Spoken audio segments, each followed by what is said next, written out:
No. She was a wonderful woman, your Martha. Yes? When I came home, she was in every room. I've learned one thing. For me, there's no peace anywhere in the world but Monticello. Do you understand why I must refuse your offer? Excuse me, sire. Yes, Humphreys, what is it? The theater box and guard of honor are arranged. Oh, good. And I've discovered that the ambassador to the Sultan of Turkey is going to be present. Suggestion, Excellency. Yes, Humphreys. Wouldn't it be advisable to return to 6 horses on the coach? I thought we had compromised on 4. When I was at the court of Louis, all the Colonel heads of Humphreys, I recognize the importance of these forms to the dignity of a state, particularly one so young as ours. Understand, I know nothing of these matters. I've never been to the courts of Europe. I'm just an old soldier. I leave these ceremonies in your hands. But it seems to me that 4 horses and that canary coach with the pink and gilt angels ought to be enough to impress even the ambassador of the Sultan of Turkey. But, sire... 4 will do. That is final. On second thought, I won't be free to go to the theater tonight. Cancel it. Sire, if I may... Don't sire me! How many times must I tell you? By the eternal, I am not a king! I am the elected head of our people. This is a republic. Can't you get that through your skull? All right, go. Very well, Mr. President.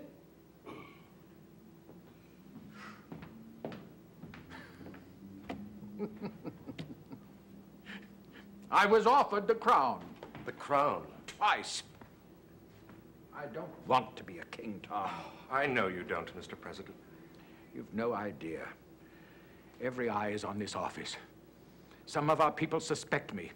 But as God is my judge, I would rather live and die on my farm than be emperor of the world. I know. And yet, since I've been back, particularly in New York, I find alarming your yearnings. Our fashionable folk appear to be looking wishfully to a king and court of our own. Yes, I suppose so. On the other hand, there is equal danger of anarchy. We came close to it while you were away. We walk between these 2 pitfalls.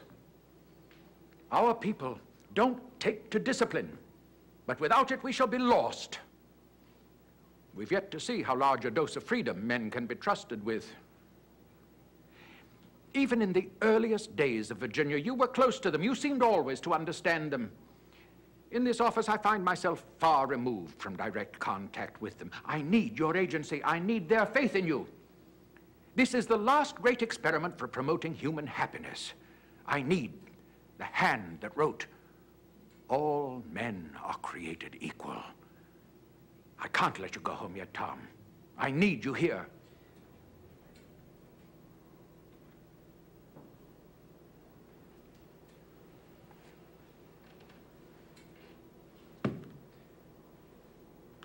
It's for you to marshal us as you see fit. Good. It's a great honor. I hope I can be worthy of it. Mr. President. I do not wish to be disturbed. His Excellency, the Minister of Spain, is arrived to pay his respects. I thought it had already been arranged, sire. Sir, just the courtesies. Oh, very well. You will excuse me? It will be a few minutes. There are some journals there. I have my tariff reports to study. Aha.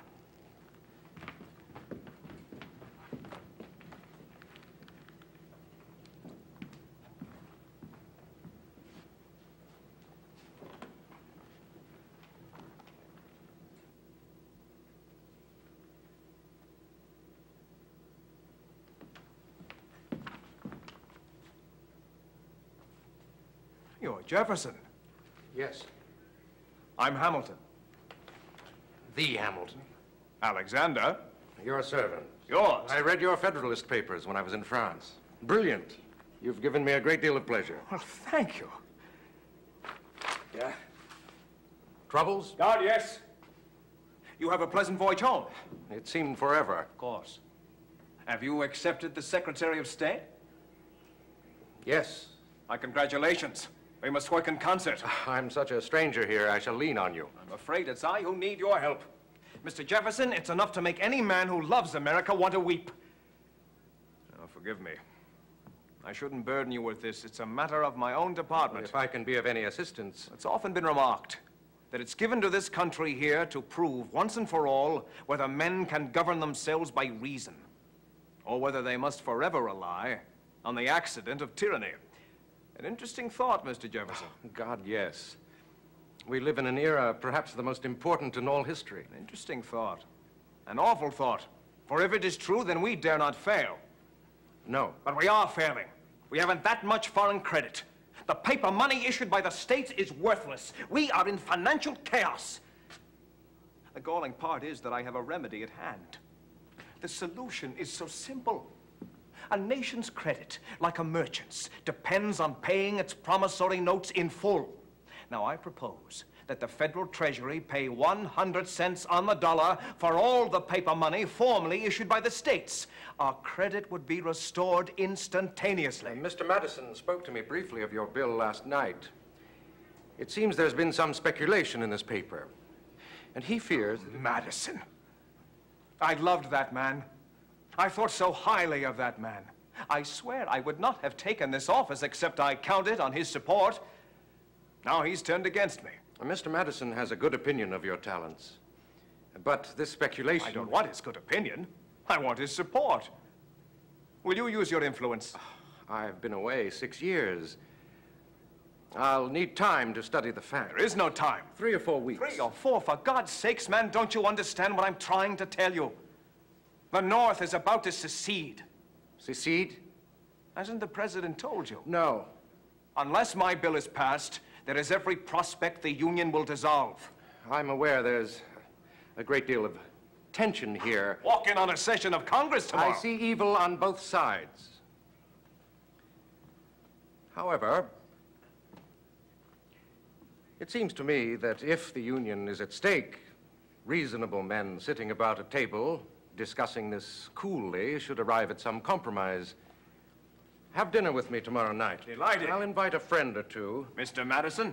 I can't promise anything. He's bitterly opposed to your plan. I have a way to sweeten the pill. The cost of living in New York has become so unreasonable. There's talk of moving the capital. Yes. It's already been promised temporarily to Philadelphia. Give me my bill, and I can promise Madison the nation's capital will go to the South, permanently. Now, I was born in the West Indies. I have no local preference. But for the sake of the great man, I would like to see it go to Virginia. Well, I'll bring you together and sit at the table to see you don't shoot each other. Fair enough. You see, Colonel Hamilton, we must never permit ourselves to despair of the Republic. My dear Jefferson, if I haven't despaired of this republic till now, it's because of my nature, not my judgment. Your address? 23 Maiden Lane. 23 Maiden Lane, that's 7. Make it 7:30. You two gentlemen have met. Yes. What impression did the Spanish ambassador leave with you? Like all the rest, they regard us as a contemptuous joke. Well, we shan't despair. 7:30? Excellency. A remarkable young man. Yes. They call him the Little Lion. The Little Lion. Yes, I can see it. Shall I review my report on the French tariff situation? Oh, yes, yes, do. Before I left France, I had conversations with Monsieur Neckar on the matter of fishing rights. During the past year, some 24,000 francs